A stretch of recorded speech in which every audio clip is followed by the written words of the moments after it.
Hello and welcome, everyone. I'm Christina Howell, the founder of Memoir Mentors, and it's an international writing group that has been meeting since 2020. We founded during the pandemic, and we support memoirists at every stage of the writing journey. We usually meet on Thursday evenings, but today we're here on Sunday for a special event with our two authors, Pamela Jones and Elizabeth Ridley. We'll be talking about the book that they wrote, The Dirt Beneath Our Door, which is subtitled My Journey to Freedom After Escaping a Polygamous Cult. And as you can guess from that title, this is a powerful, powerful story about survival, courage, and ultimately rebuilding after such an extraordinary life. So I will go ahead and introduce you to. So Pamela Jones, she's here on my right. Mm. She was born in 1965 in Las Molinas, Mexico, into a polygamous Mormon cult known as the Church of the Firstborn of the Fullness of Time. Facing isolation and scarce resources forged her resilience and determination, leading Pamela on a remarkable journey of survival and self-discovery. After 17 pregnancies and 9 children, in 2000, at age 34, Pamela, along with her children, escaped to the United States and eventually established her own cleaning company, which is now known as Exclusive Services by My Girls, which she has grown into a thriving enterprise, employing more than 45 people, and she's currently living outside Minneapolis with her sweetheart, Rick, and close to her 9 children and 30 grandchildren. This is her first book. 31 grandchildren. 31 now. Wow. That's Yeah. amazing. And we had our tiebreaker the day my memoir dropped. So I had Really? 16 grandsons and 15 granddaughters. Oh, that's amazing. And Elizabeth Ridley is the author of 5 novels, most recently Searching for Celia, and she's a co-author of 5 memoirs, 4, sorry, including The Dirt Beneath Our Door, Waging the War Within, Incredible Stella, and Saving Sadie. She is a 2-time Writing Fellowship recipient, and she has a bachelor's degree in journalism from Northwestern University and a master's degree in creative writing from the University of East Anglia in Norwich, England, where she studied under former British poet laureate Sir Andrew Motion. So, welcome. So amazing to have Good. you here. I guess I would like to start off with asking Pamela, when did you know that you needed to write this story? When I was younger, I would dream about writing a story, but I never thought it'd be my memoir. But when I was out and about working with my clients, and they would ask me questions about who I was and about how I did all the things I did, without fail, they would always say, "You need to write your story. You need to write your story." And I tell them, "Yeah, yeah, I will, but not right now." I was in the middle of building my business and raising the kids. So once I got through the thick of that, then I sat down and realized it was time. It was just about probably a year and a half before I met Liz that I had decided to start writing. And how did that go? I didn't know what to expect. And what I tell everybody who asks me about this, I just told them I started writing like the most simplest form of my story, being that there's so much trauma.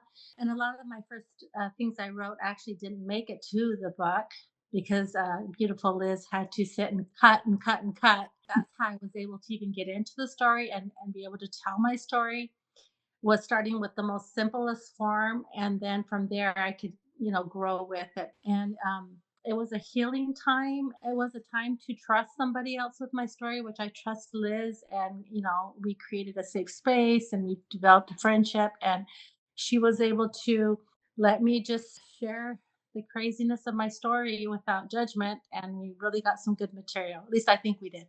Yeah, you did. Yeah, I could not put this book down. I read it like that. Well Oh, done, thank guys. you. I did wonder, what was the significance of the title? Good question. I mean, Liz probably has her ideas. In the beginning, we didn't know what to call it. I'd shared a little story with the millions I shared with her about signing my name 9 times on the birth certificates of my children. And so we named it that. And that was what it was called between just her and I. Hmm. And then when we got our team together, they coached us, and they actually the ones who on the list of names had the name that it is now. And Liz and I got together, and we believed that it just really made sense, seeing as how I'm a perfectionist and I build my company on cleaning. And with 9 kids in the middle of a dirt desert compound, dirt was everywhere, and I was forever trying to get the dirt out. So it was very fitting. I So I see. Yeah, we've been calling it Sign My Name 9 times, because that was sort of such a key turning point in Pamela's life, and then the publisher didn't really love that title, or they didn't think it really fit the marketing, and so they had come up with a list of titles that they thought would be more appropriate, and I remember some we knew right away it wasn't gonna be. Yeah. The more we kind of played around with it and talked about it and kind of brainstormed, it just seemed like that was the one we kept landing on. And it seemed like, yeah, that's the one. And everybody at the publishing house loved it. And it just, yeah, once it was there, it just felt like it had always been there. It Yeah. seemed like that had been the title from the very beginning. And how did you guys meet? uh, good question. So we actually have not met in person yet, and Oh, we live about 5 hours, I think, or 6 hours apart. But my sweetheart's son, he has two children, was getting married, and I went to the wedding, and I met someone that Elizabeth had done a project, and she was part of the project, and she came up to me, and I had never talked to her nor told any of the extended family my story, but gossip, especially when you're the new girlfriend, everybody was talking. Anyways, so she said, your story reminds me so much of this book I read called The Sound of Gravel. I said, oh, Ruthie Warner. She goes, yeah, do you know her? I said, I know her really well. We're from the same colony. So she mentioned to wow. me about Liz. Liz was in the process. I think they just were about to publish Yeah, it was incredible, Devil Stella. Stella. She said, do you have someone to edit the book with you? And I said, no. So she gave me Elizabeth's information, and she told me, I'm going to connect you. So that was on a Sunday. And by Monday, I was sitting in the parking lot talking to Liz. Wow. We talked for like, I think, an hour or two. She knew nothing of my life, the cult. I mean, we both went on this journey discovering, a lot, and it was amazing. Did you ever know that you wanted to have a co-author, or is that something that just happened naturally at that point? Well, if anybody has read my book, they know I had a fifth grade education. I was Yeah. raised in Mexico, so I didn't know English, much less grammar. Most of my English was Spanish translated into English. I know Liz won't say anything here. She loves me too much, but I knew that I wasn't going to be able to put it in a book form. Yeah, I knew I needed someone that wouldn't judge me because I was really good at telling my story, but I would repeat myself a lot and I didn't understand grammar that well. And Elizabeth was amazing. So I knew that if I was going to take it to the next level, first of all, it would have been what, 200,000 words had I had my way. Yeah. You know, because everything was so important. But you know what was so cute? By the time Liz got it, and she's a professional, she herself thought it's got to be 150,000 words. This is so good. So it wasn't just because I was tooting my own horn. It really was a good story, and and I remember the first thing Liz said to me. I said, "Well, here I have. I think I had like 280 pages of my pages," and she says, "Just send me what you got." And so I was on pins and needles. I knew that my grammar was terrible, but I knew the story was there.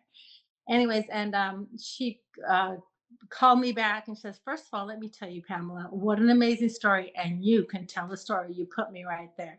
So I just thought, wow, will be able to work together. So that's kind of how I knew I needed some help because no one was going to publish. They wanted, but it was so big. She was amazing. She had to do. She painted this picture. She says, "Look, I got to take the pieces away. It's like a big ball of clay, and we got to see the masterpiece because there was so much, and I couldn't think of the reader. I couldn't think of how to get them to follow. I was just telling the story, and she was really good at that. Yeah. Yeah, one thing I'm kinda getting ahead of myself, but one thing that we talked about in the book club that was pretty remarkable is there are so many different characters, but it was always really clear. I was never confused about who it was we were talking about, and that was what something I thought when I read that it was gonna be you had so many children and sisters and brothers and sister wives, I was like, "Oh, this is gonna be a trip. It's gonna be hard to follow," but it really wasn't. So kudos to you both for really making that clear. Elizabeth, I wondered, If you could tell us a little bit about how you got into doing this. I know you have written novels yourself. What made you decide to help people write their memoirs? I actually kind of fell into it. I mean, it wasn't originally planned. A number of years ago, I had a friend of a friend who had said, "Oh, I know this guy. He's a Vietnam veteran. He's writing a book. He needs some help. He just wants to get some ideas about publishing. He wants to know more about, marketing, things like that." And I said, "Oh, okay. Well, I'll talk to him." And so, we met up, and I said to him, "Oh, bring your manuscript. I can kind of take a look at it and maybe get a sense of where you are with it." And so we met up, I think, in a park. I mean, this is quite a few years ago, and I noticed he didn't have a manuscript with him. He didn't have any kind of document, and this was before people would have something on a jump drive or anything like that. And so I thought, well, that's interesting, or maybe he wants to get to know me first, before he shares the manuscript. And so we were talking and got to know him. He seemed like a really cool guy, and he obviously I'd love to help veterans, and I was so interested in his history and his story. And then I said, "Oh, where's your manuscript?" And he took out these like 4x6 cards, and he had some notes on. He's like, "Oh, this is it." And I said, "Oh, I thought you had written a book." He said, "No, I want somebody to help me write a book." Okay. And so, which, I was like, "Okay, well, yeah, sure, why not?" And so we started working together and went through all kinds of ups and downs. And he almost died a couple times. He had really bad, health problems. And but we ended up getting the book done, and about 2 years after we first met. And it was just such a great experience. And I thought, wow, this is something I can do. I mean, I was pursuing my own writing, but I knew that I needed a basically a day job to be supporting myself while I was writing my novels. And so I was able to do some editing, but then also work with some people to do some co-authoring. So, and it's just been amazing, the different stories, the different people. I mean, I've learned about things I never would have learned about, and parts of the world and parts of people's lives, and society and history and culture. And it's just been an incredible journey. So, and yeah, when Pamela got in touch, my first thought was, oh, it's a cult book. There's been a lot of cult books. It's going to be really depressing.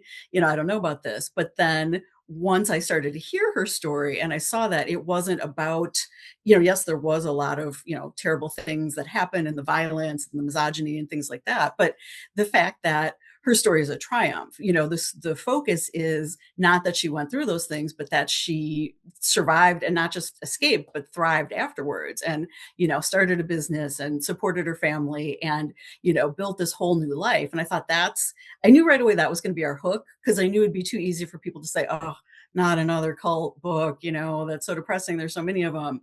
But it's like, no, this is different. This has that hook that, it's not necessarily just about what you went through, but everything afterwards. So, Mhm. once I started to see where her story really was going, I thought, yeah, this is something I really want to work on. And what did your collaboration process look like? Oh, I mean, yeah, I don't know, Pamela, if you wanna answer, or yeah, I mean, it was just a lot of back and forth. And, she had mentioned she'd had the diary and the stuff that she had written. So yeah, we kinda started with that, and I mean, it was great. I mean, sometimes she would actually, a lot of times she would apologize, "Oh, I know there's so much, and I'm going into so much detail." And I would say, "No, this is good. This is what I like." Sometimes people don't have anything, and we have to kinda try to draw it out from nothing. And it's like, no, yeah, we're gonna have to winnow it down at some point, but I would much rather have too much material than too little. Mhm. And the stories were just, yeah, so absorbing. And, the things that she'd gone through, and just being a little kid, and, she had to start babysitting for her siblings when she was 6 years old, and her mom was working. And oh my gosh, it was just, yeah, it just drew me right in. And so, yeah, we would just, work back and forth and send things back and forth, and lots of really long phone calls, I think some 2.5 hour phone calls that we'd have. Yeah. Did you ever have any disagreements about what to cut? Yes. Lots lots of emotions. I remember one of them. I would just start bawling, and I'd say, "Liz, my whole life I've been told I'm too much. You're too tall, you're too big, your story's too big, your family's too big, everything about you big, and I'm tired of trying to fit in the box so everybody can understand me." And I would get so emotional. And she would listen, and she'd calm me down, she'd talk me through it. And She says, it's just one of your stories, and a lot of stuff got cut. A lot of really good stuff. Even Liz was emotional. It had to get cut, but we had to think of the reader, and that was really hard for me. And I had to do like internal work, like reminding myself that it was good enough, and we had a great material, and it was worth listening and hearing and sharing. It just was too much. So that was one of the biggest things. And obviously there's lots of trauma in the book, so she had to kind of listened to me as I went through it. And then I feel sorry for her because she'd ask me all the time. She'd say, I need a little more about detail about this or that, whatever. So whatever it was, I'd write like what 10, 15 pages, whatever the heck it was. And all this detail, the color, the pattern of the quilt, or the puddle of water in front of the sink that I had to wade through every day to go do dishes, whatever it was so detailed. And then it would make a couple of paragraphs in the book, but it would take me a lot because I would just really tell everything. And then she had to decide how to keep the reader and visualize, the story. But yeah, we went through a lot. I don't think we had disagreements as far as what needed, like what the book was supposed to be or whatever. It's more like her trying to, navigate the task of cutting and then dealing with me when I would get emotional, and it was hard. And then I would feel like, oh, I would hold it so close to my chest, it felt like my baby, and to share it with her was a lot. And then I finally got comfortable with that, and then she and I are trying to share it with the next level of people and hear their inputs, and take this out or whatever people would say. And we'd get back together and we kind of laugh, or I'd cry, she'd laugh, she'd comfort me, whatever it was. And like, you just, she'd say, you just got to understand, it's just a story of your life, not the whole story, because it was so much. And some amazing stuff, like amazing stuff, did not make it to the book because she would come back and tell me, Miss Jones, Pamela, I don't know how the reader is going to follow the story after reading that. So we just kind of had to say goodbye for now and didn't take it out. So yeah, Right. it was obviously, could have been therapy. You should think about that, Elizabeth. You could take on and get paid for a therapist too. But there was a lot. But I had to coax her too, and I had to keep reminding her, I'm okay. I'm strong. She would hear these things, and then she'd talk like, how can you be okay and be. So I would remind her, no, I'm great. I did this. I went on, and it was just, I still think even right now we still have this kind of a relationship where more and more of the stories being discovered and how I navigated. And sometimes Liz will tell me she's watched or heard about some of the speaking I did or some of the podcasts I've done, and then she'll say, I'm still learning about you, I didn't know that had happened. Or my children will say, I thought we knew it, on mom, when did that happen? It's just Yeah. like, it's just so much. Yeah, that was Right. one of the things we talked about in the book club was you probably have enough for at least 2 memoirs. Easily, yeah. Well, and also our publisher was really clear as far as word count. They wanted us to keep it around 80,000 words, which sounds like a lot, but when you have that big Mm. of a story, with Pamela's story, and I mean, we could have had each part of the book could have been 80,000 words easily. And I mean, we certainly, yeah, left out more than 80,000 words of good material.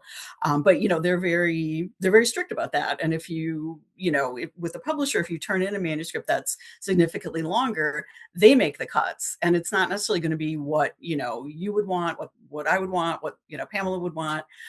So, as hard as it was sort of like, well, we want to be making those decisions. We don't want to turn that over to somebody else because we might not agree with it. But yeah, that's a huge challenge, when there's so many great stories that we ended up not using. And yeah, it would definitely easily 2 more books, I would say. Mhm. That 80,000 words, people are always asking, How long should my memoir be?" And the advice I've read is it should be between 80,000 to 90,000 is kind of the sweet spot. Is that what the guidance you've been given as well? Yeah, I think the guidance is moving more towards shorter. I mean, I would say even like 75 to 85 is probably the sweet spot.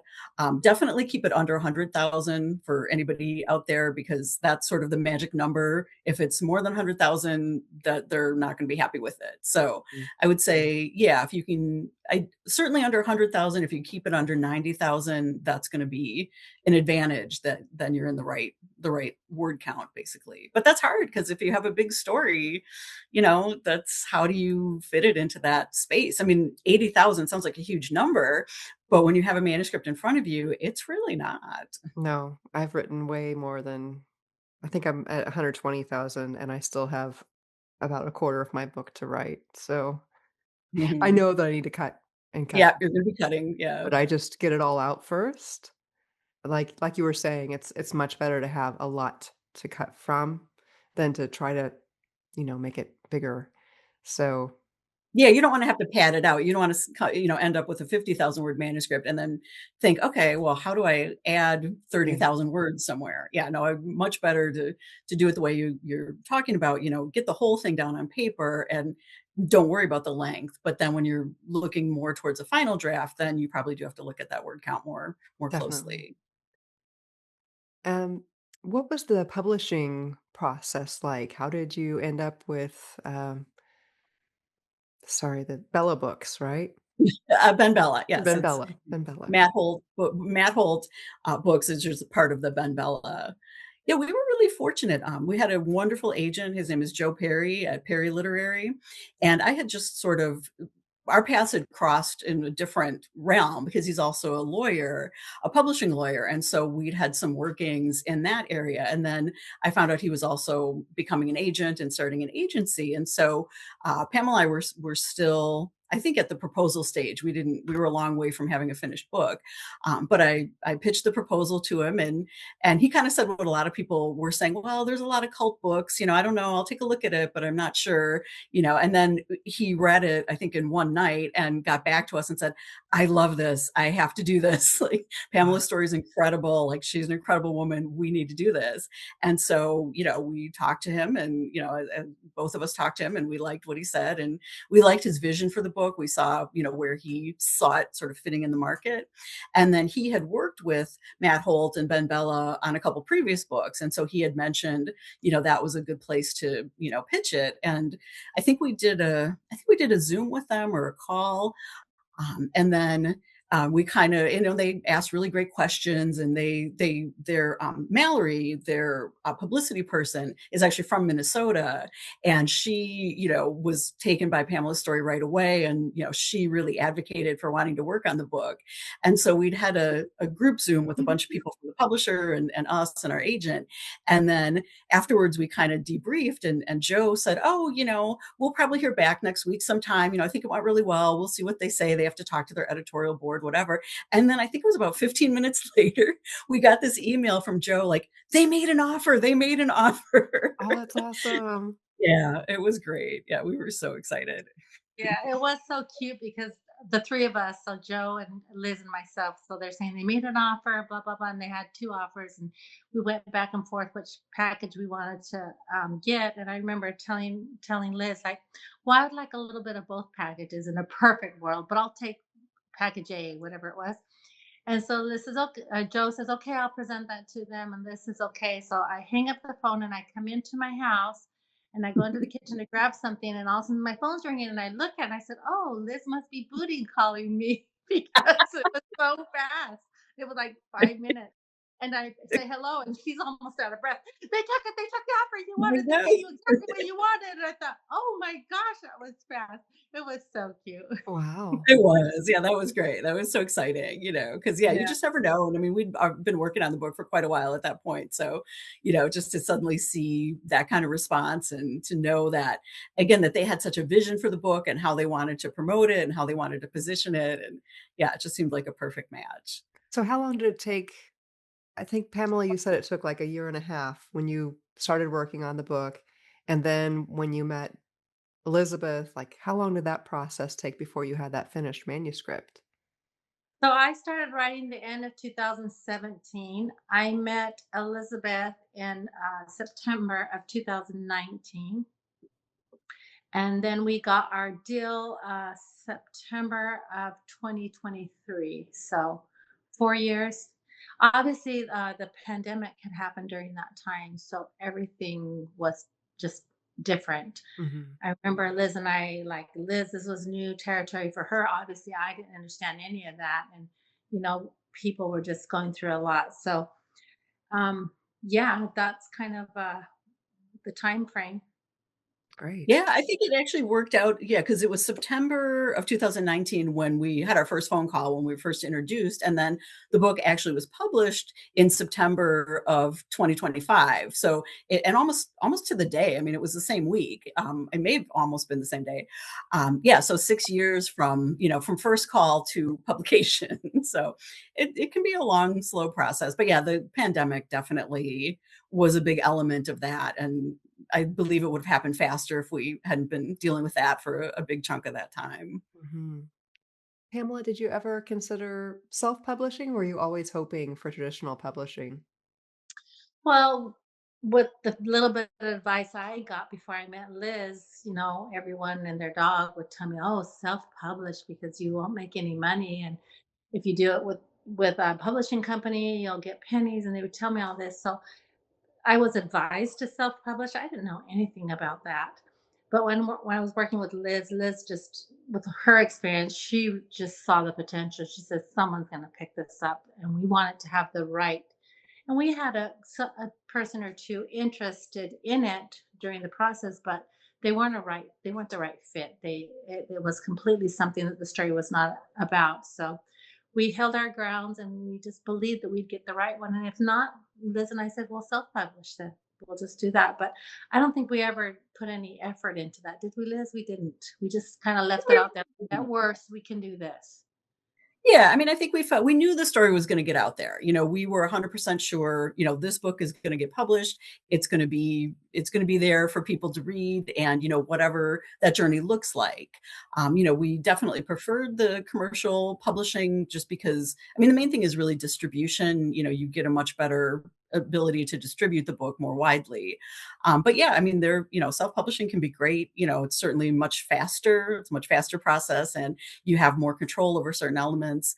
But the downside is it's hard to get that really good distribution. So we kind of looked at everything, talked about everything, and I feel like everything was on the table as a possibility. There wasn't anything that we said, well, we're definitely not going to do that. But yeah, we had an idea of sort of what we wanted, and we pretty much got exactly what we wanted. So it Wonderful. worked out well, but yeah, it's a journey. So, Elizabeth, have you had experience with both self-publishing and with traditional? Or have you only done traditional?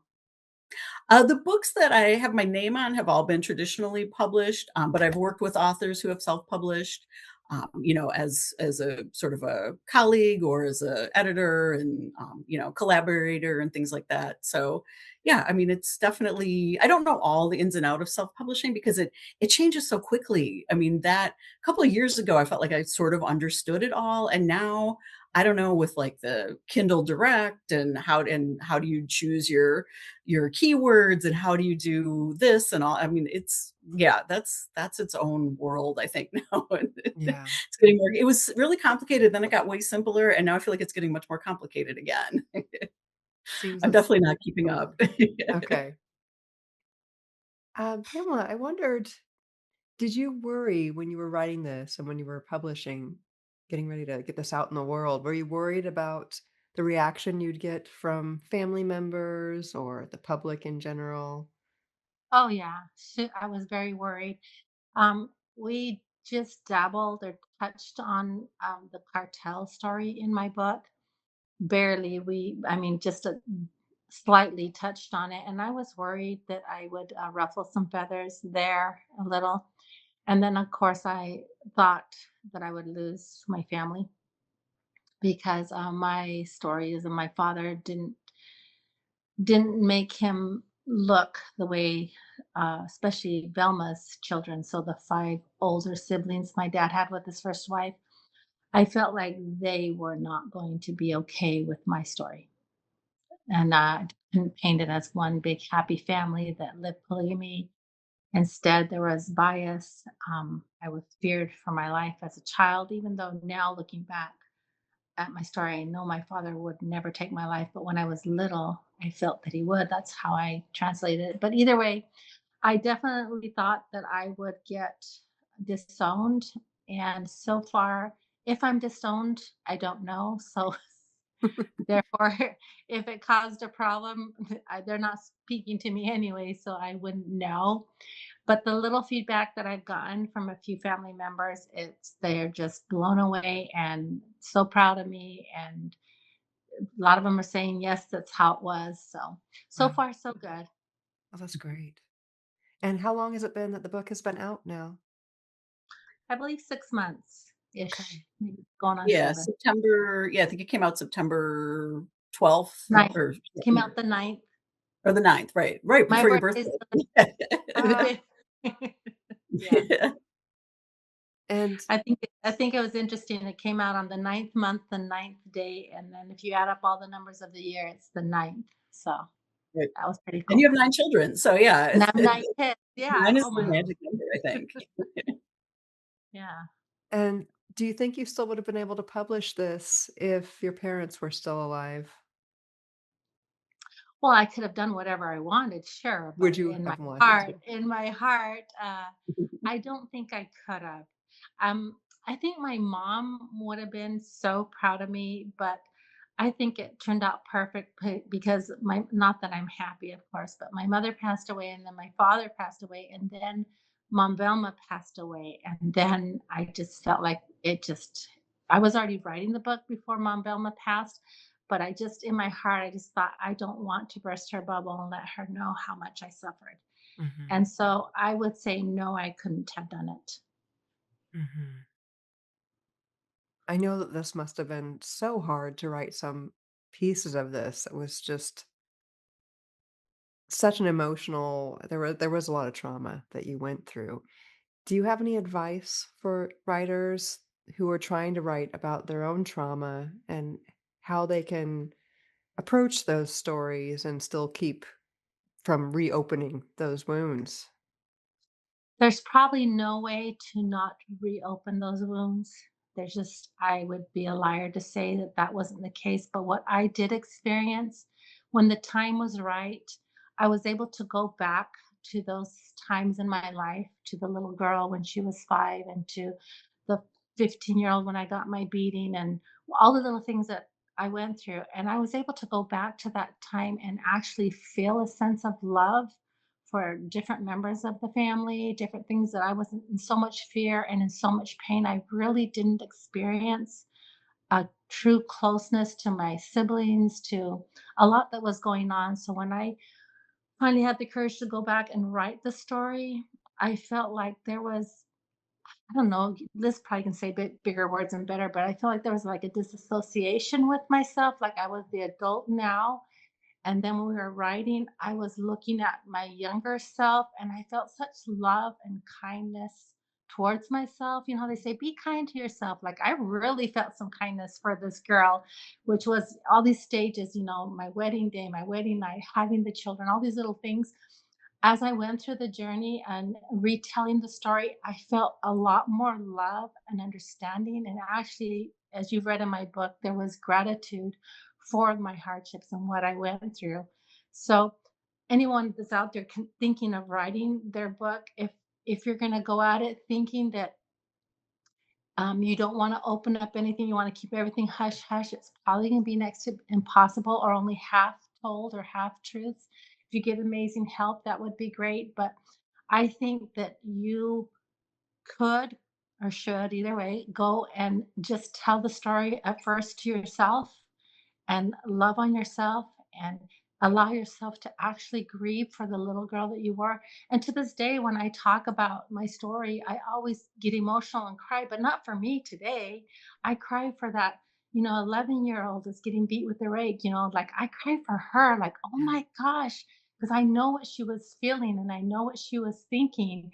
And I feel emotional for her, but not for me today. But I keep telling her, you're gonna make it, you're going to have 9 beautiful kids. You're going to have this amazing business. You're going to write your book. You can do this. You'll be okay. Like, even though obviously it's in the past. So, for anyone that's thinking of writing any kind of book with this severe trauma or any heartache, don't be afraid to tell the truth, first of all, to yourself, and then putting it on paper will give you a sense of healing. And I'll say what I told myself and to my children. I owe it to my children, to anybody in the future out there that's going through hardships, to tell the truth and be honest and then show the recovery. And I think Liz saw a lot of that, like, some of the beatings and some of the stuff. I would really just, it was hard on me. And I think I remember one of the times when I got my lashing and I was talking to her and she wanted some more description of the ton truck and stuff. All the pieces came together and I could see what was going on. But until that, I didn't understand.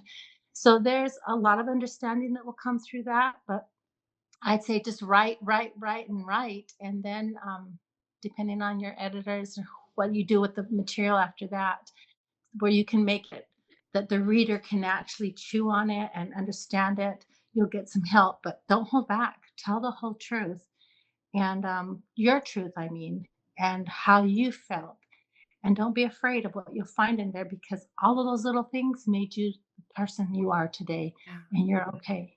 Oh, that's so beautiful. Thank you for sharing that. And I can see that being really helpful to look back at your past self with that love and having that be a healing way to get through this. It sounds like this has helped you heal. It sounds like you'd gone a long ways already, but did you feel like the writing process itself helped heal some things, helped you change how you saw the past? Well, I tell everyone they ask me, it's like throwing your legs up in the stirrups and everybody's looking in. There was some vulnerability, I'll tell you. Yeah. So, I mean, yeah, there definitely was some healing, but I don't think just writing my story is healing, though it did help. But there's lots of pieces to that, you know. I have 5 daughters and 4 sons, and my sons have not read my book yet. And I feel like, I get it, and that's just about their mom.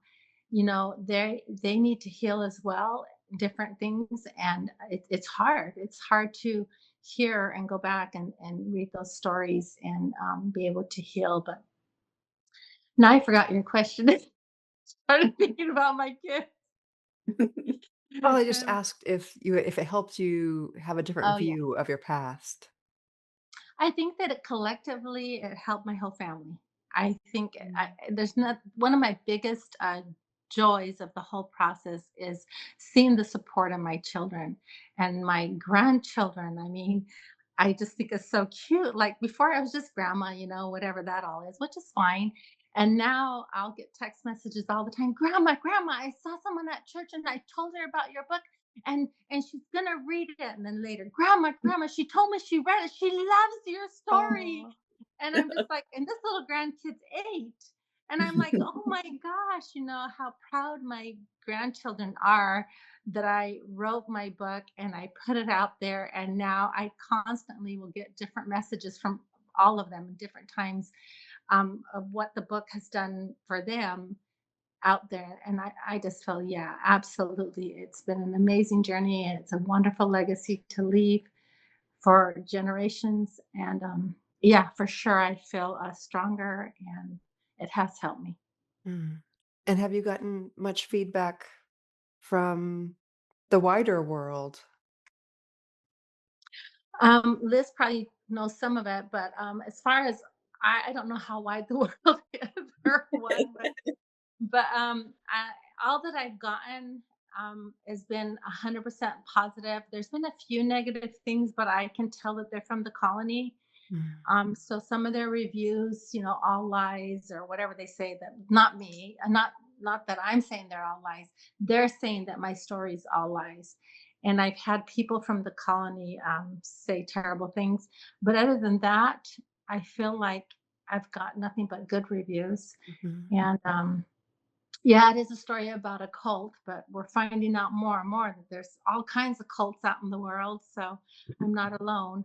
Yeah, and I Right. imagine this kind of story can give other people hope and and recognition of their own pains and their own struggles, so I can see how Yeah, this I mean, I think the response has been really good. I mean, as far as, looking at like Amazon reviews and Goodread reviews and things like that, it's been really, really positive. Mhm. People have really responded to the story, and, they're finding that inspiration, and they're just sort of amazed, and they love, that it has a happy ending. Some of the stuff is a little difficult to read, some things from Pamela's childhood, but people say, it's worth sticking with it because you get this great story at the end. So yeah, I feel like the response has been really, really positive. It's been great to see. And it's Yeah. fun to kind of find the book out in the wild too. Just being at Barnes and Noble, I've seen it a couple times on the shelf, and I've taken pictures. And then I was just at my local library, and I forgot I had checked if they were going to carry it a while ago, and it was sort of on order. And then I forgot about it. And I was just looking at the new releases and nonfiction, and it was right there.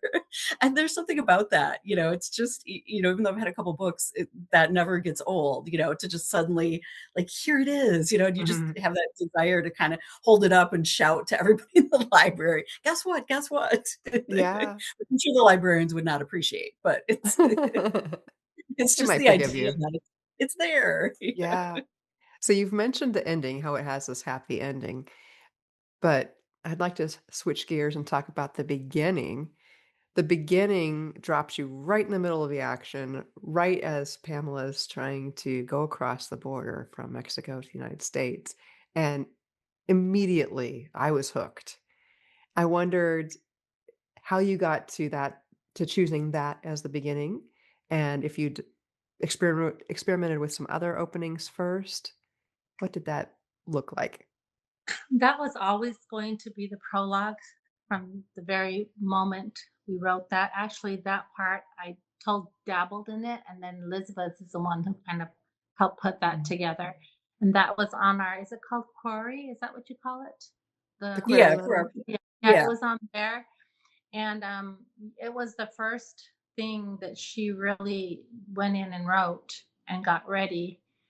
And yeah, what I thought was cute about that, the day that she sent it to me for the final approval on it was the March 4th of 2020.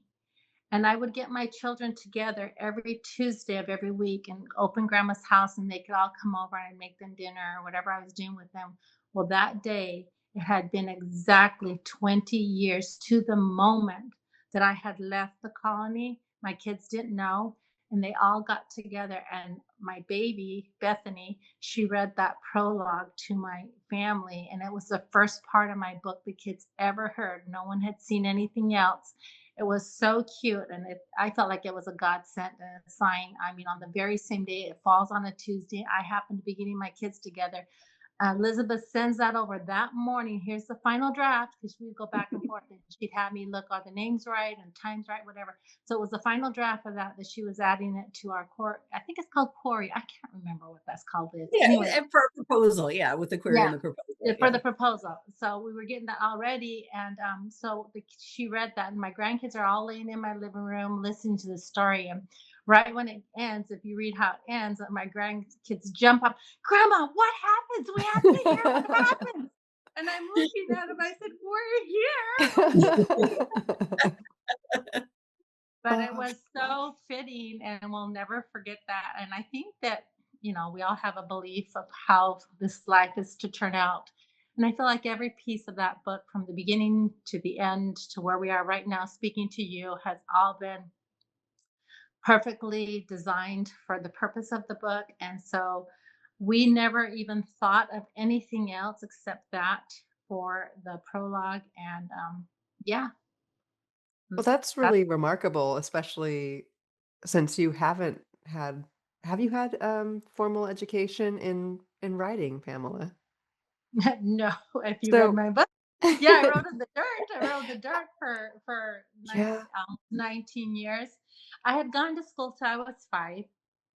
I'm sorry, to 5th grade, and then we moved to Mexico and all of that, and education was not allowed, and women were not to be educated. Yeah. So every time I was pregnant, as most moms do, they prepare for the new baby. Of course, we didn't do ultrasounds, and I didn't go see doctors, but So as I'm planning whether I was having a boy or girl, whatever I thought I was going to have, I would go outside and do my laundry, and I would practice spelling my name and handwriting in the dirt because I knew I was going to have to sign the document.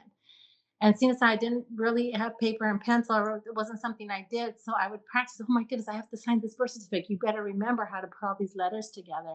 That's why we had named it Sign My Name 9 times, because up until my divorce, that's how many times I had signed my name. Mm. And if I ever was reading like the back of a cardboard box or something I saw laying around, my then husband would make fun of me. What are you doing that for? You don't need to be you don't need to learn those things. You need to just be a mom. And so education was not something that was taught unless you're reading the Bible or you're becoming the law of Sarah. Or even when I was delivering babies, I was the midwife for a while there. I delivered 25 babies, and I started getting a little scared, like there's things that can happen. I want to learn. And so when I started telling him I want to go and I could go into this program where I could actually learn a lot more about being a midwife, he would not let me. The Mhm. Lord will inspire you, and trust God. You don't need to. And so education was not something that was looked like looked well upon. It was actually Yeah. frowned upon.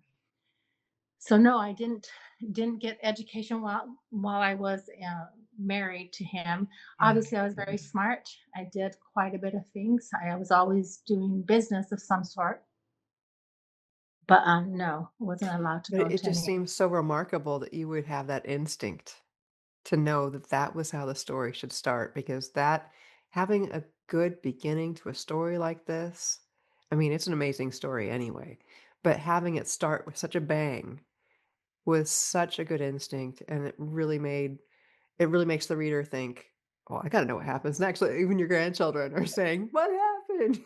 I mean, we Yeah, know it's memoir. We know that you survived. Thankfully, we know that you did. Um, but I think that that was just such a good beginning, and it was a good story all the way through, but that particularly really gets the reader hooked, and you nailed that. Good job, yeah. guys. I think that even the very first time that Pamela and I spoke before, we had ever met or before we knew each other, I think that was one of the first things that you told me or kind of described and, described it in such detail. And especially with we call him McGuire in the book, the border Age. agent who Yeah. you ran into him 3 times that day, which just seems mind boggling because it was all different parts of the process of going across the border. And I mean, when she was telling me about it, I was on the edge of my seat. And like you're saying, of course, I knew she got through because she was in Minnesota and it's 20 years later. But it was like, how in the world? This can't be like, how can this be? And he keeps, finding you. And then, she got half her children across, but then her sons were still on the other side because they didn't have driver's license. So she had to go back to come over with them. And meanwhile, the other kids are, in El Paso on the street, in their van. And, she was telling me, and literally my hair was kind of standing on end. And I kind of thought, we need to start with this, we need to start with this moment, but we're going to leave it a cliffhanger because I mean, of course, people will know she escaped, but trying to figure out how the heck did she ever manage that? Just it's kind of like if you watch episodes of Law and Order, how they have the little teaser before the show starts and Mhm. somebody's out jogging and they find a body in Central Park or whatever, and they kind of like leave you right at that moment, and then you get into the show. And so people do that a lot in books too, in novels and in memoirs, where you've got that hook, you want to grab them right at the beginning, with something dramatic, and then you go back and start telling the story, and then you eventually get up, catch up to that point where you started, and you give them the rest of the story. So, but Yeah. yeah, as soon as Pamela was telling me that, I thought, oh my God, this story is incredible. And how could this be? Like how was she able to just think so quickly? And the part where the guy said, why are you back? And she said, oh, my husband's on the other side with our baby, and I have to go back and meet him. And she's making this up as she goes, Yeah.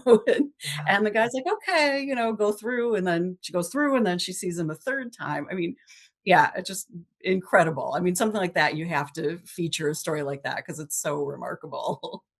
It really Well, was. what's so funny is that that's where the whole story began. Had I not had that story, I would have still Right. been in the colony.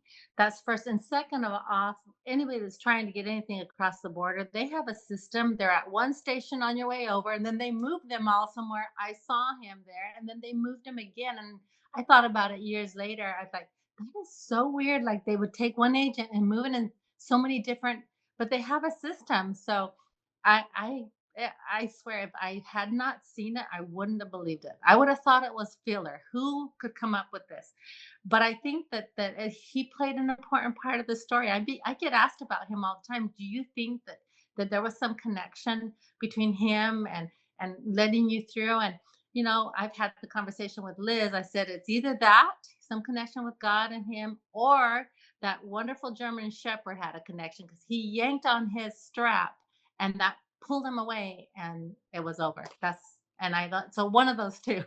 Yeah. Right. It just was enough to distraction to get him onto, a different person who was coming through, and Right. yeah, and I mean, and just the fear that Pamela was going through because, she'd always been taught in the cult, if she did try to go across the border, that, her children would be taken away from her, she'd never seen them again, she would potentially be murdered, her throat would be slit, and, the blood would be the blood sacrifice, and that would be a warning to other women, if you think about leaving the cult, this is what's gonna happen to you. So, I mean, to have that level of fear that literally your life is in danger, your children's lives are in danger, you have to get across this border, and then to have everything that was going on while she was going across. I mean, yeah, just such an incredible story.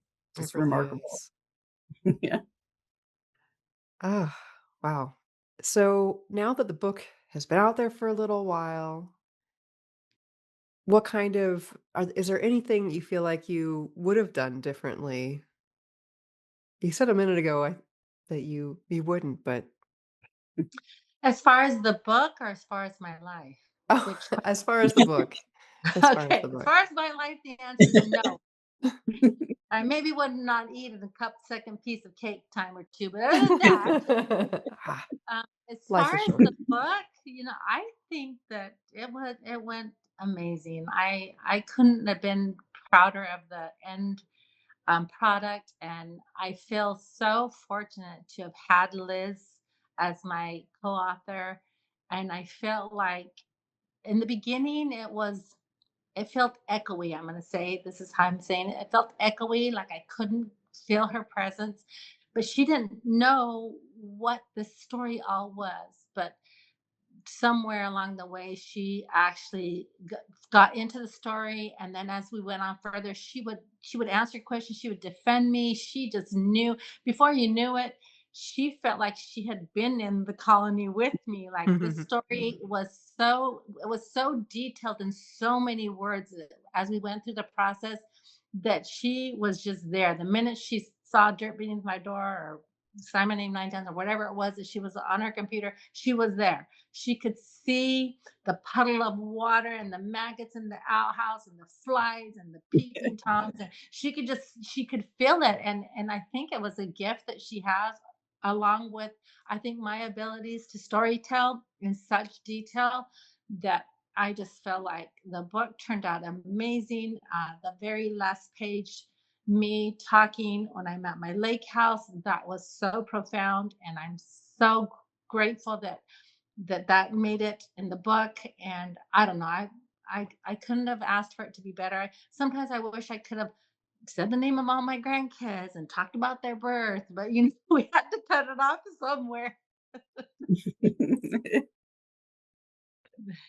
Esther just left a really nice note in the comments. She said, "Your story is incredible. You're a remarkable woman, Pamela. I grew up in a small Mexican village, not in a cult, but in a similar male dominated world, and very poor. I'm amazed at some of the similarities, like practicing my handwriting on the dirt because I couldn't waste paper outside of school, not being able to go to school beyond sixth grade, both because my parents didn't have the money to send me away, but also because I was a girl. I loved reading your book, but listening to you talk about your and Elizabeth's writing process has been extremely enlightening. You are such an inspiration. Thank you Oh, for your Well, journey, for sharing it. thank you, sweet girl. That means everything to us. And I got the chills. Hopefully, we get to read something from you in the future. Definitely, definitely. I should have closed with that. Maybe I'll edit the edit the video to have that at the end. That is such a great testament to what how touching your story was, how moving it was. So now that that's done, do you think you might have another memoir in you, Pamela?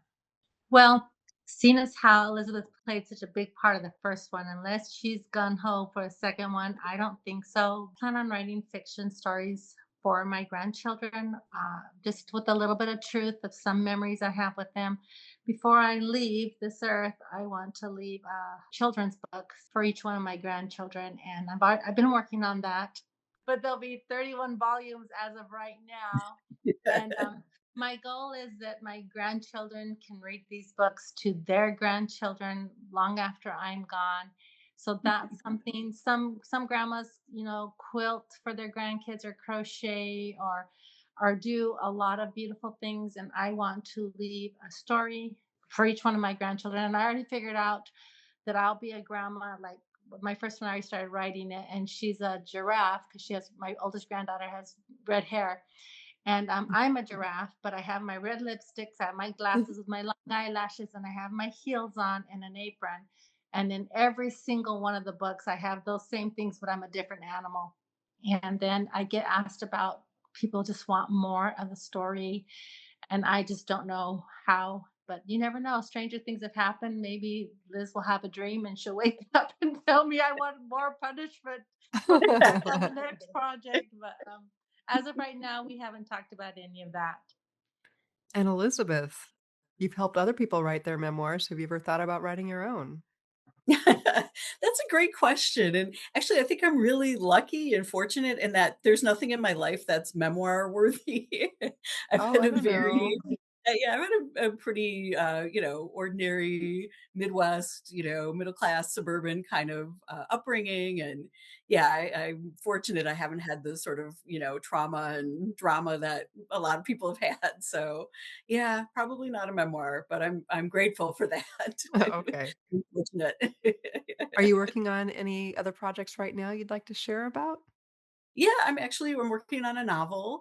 It's a psychological thriller, which is kind of a new genre for me, and it's about a woman who was kidnapped and held ransom as a teenager, and then she escaped 3 years later. And now, fast forward, it's 19 years in the future, and some human remains are found on the farm where she was held captive, and so she's in a race against time to stop the only other person who knows what actually happened all those years ago when she Mm. was held captive. When did you know that you wanted to be a writer?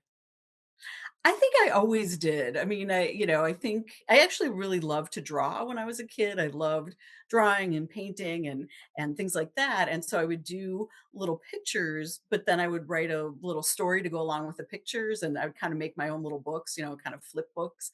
And then as time went on, I realized the pictures were getting smaller and the words were getting bigger.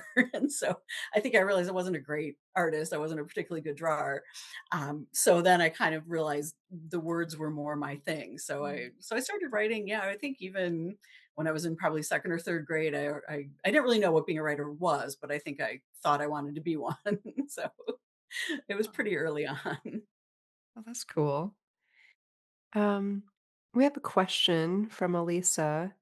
Pamela, she wanted to know, how did you keep going? What went through your head living in such hard conditions and having babies and other sister wives? How do I keep going? Well, if I threw someone in the middle of the ocean and it was either be eaten by sharks or swim, at the time I would just keep going for that day. Looking back, I asked myself, how did I do it? In fact, my children asked me, Mom, how did you do this? I only have four little ones, and whatever they're telling me. And I said, sweetheart, just like you're doing it, there's just nine of them. I think at the time I didn't know anything different. That's all I knew. And it was like you're in survival mode, trying to stay away from being hurt by my father or killed by the church or disowned by my husband or lose one of my children was what I was doing every single day. It was just like it was that or die. So I Mm. think that's how I did it. There's a lot of trauma that has followed me through my life from that childhood. And as I've gotten older, I have to remind myself, I explained this to my kids. I said, I feel like I'm running around with a fire hose and just so ready to put out a fire, but there's no fires, but I can't convince myself there's no fire. So I've had to really do a lot of work at this stage now. The kids are all married and stuff, and just really try to calm myself down and not be in that flight or fight that I was in for most of my childhood and most of my young adult years of my life. I knew no other way, and I imagine, even though people think I'm a hero, but truly, I imagine everyone on this Zoom call. I imagine every one of them being in some kind of similar situation would do the exact same. And we're actually, as humans, we're actually really strong, and we can endure a lot, and we can get through a lot. And there's no time to give up or lay down and die when you have little ones saying, "Mommy, I'm hungry." If it wasn't my mother's children, it was my own children. That's all I knew from the age of probably 3 until the age of 34. And then after that, when I escaped, the real work started. The real work of finding out what life was without having to run all the time. Right. So someone asked me, "So when did you realize the church and everything you were taught were lies?" And I said, "I didn't. I didn't leave there because all of that was lies." But once I left, what I started to do was fall in love with myself. So I would come up with the idea, okay, burnt toast. Mom says burnt toast is good to grow your hair. Well, that's a lie. So I threw that away. That's not. And then the next thing, like, I need a man to get to heaven. And then I think, well, what kind of creator would make a human and say, oh, without this other male part, you're never going to be anybody make it to heaven? I'm mom. I can't imagine saying that to my children. I don't believe my God or creator would say that to me. That's a lie. So I throw that out. No, long dresses doesn't make me godly. It's my heart. And so that's not true. So as I started to heal and do the hard work, anything that didn't line up with me, then I got rid of it. And eventually I was able to find my way. Mhm. But it was small things in the beginning. Like I say, is burnt toast going to make your hair grow? No. So stop eating burnt toast. Oh. Well, this has been absolutely wonderful. I sure enjoyed speaking with both of you. It's been so inspiring. Thank you guys so much for coming today and for being so generous with your time and your answers. And I really hope all of success for both of you and everything that you do from here forward. And we'll be watching for any new stories that you might have. Thank you, Christine. It was awesome. And your platform's great. And it's a wonderful place for all authors to tune in and learn a little more about real stories and real people and real experiences. I know it's greatly appreciated. Thank you so much for doing this, and thank you to all your participants, and I know you had your book club. Thank you everybody for reading the book and for being interested and, supporting us and supporting memoirs and supporting authors, and it's just wonderful to see that. And yeah, I hope everybody is enjoying their writing and finding inspiration in what they're doing. And you spend a lot of time writing, and it can be tedious and it can be time consuming and frustrating. And then, you don't always know if it's ever going to even amount to anything or if the book will ever be finished or ever be published. And, when you get the chance to do things like this, it really shows you that it's worth sticking with it, and that, even if it takes a long time, you get something in the end, and then getting to share it with other people, I think just makes it so much more special. So yeah, thank you so much for doing this. And So, all of you listening, let's finish our memoirs. Let's do this. yeah, hang in there, and it's gonna be tough at times, that's normal, but yeah, just stick with it and get your story out there, get it down on paper. I think women's stories are especially important because men have been dominating the stories for so long that, we need to hear women's stories, speaking to other women about their life experiences. So, yeah, hang in there, keep on doing it. Thank you.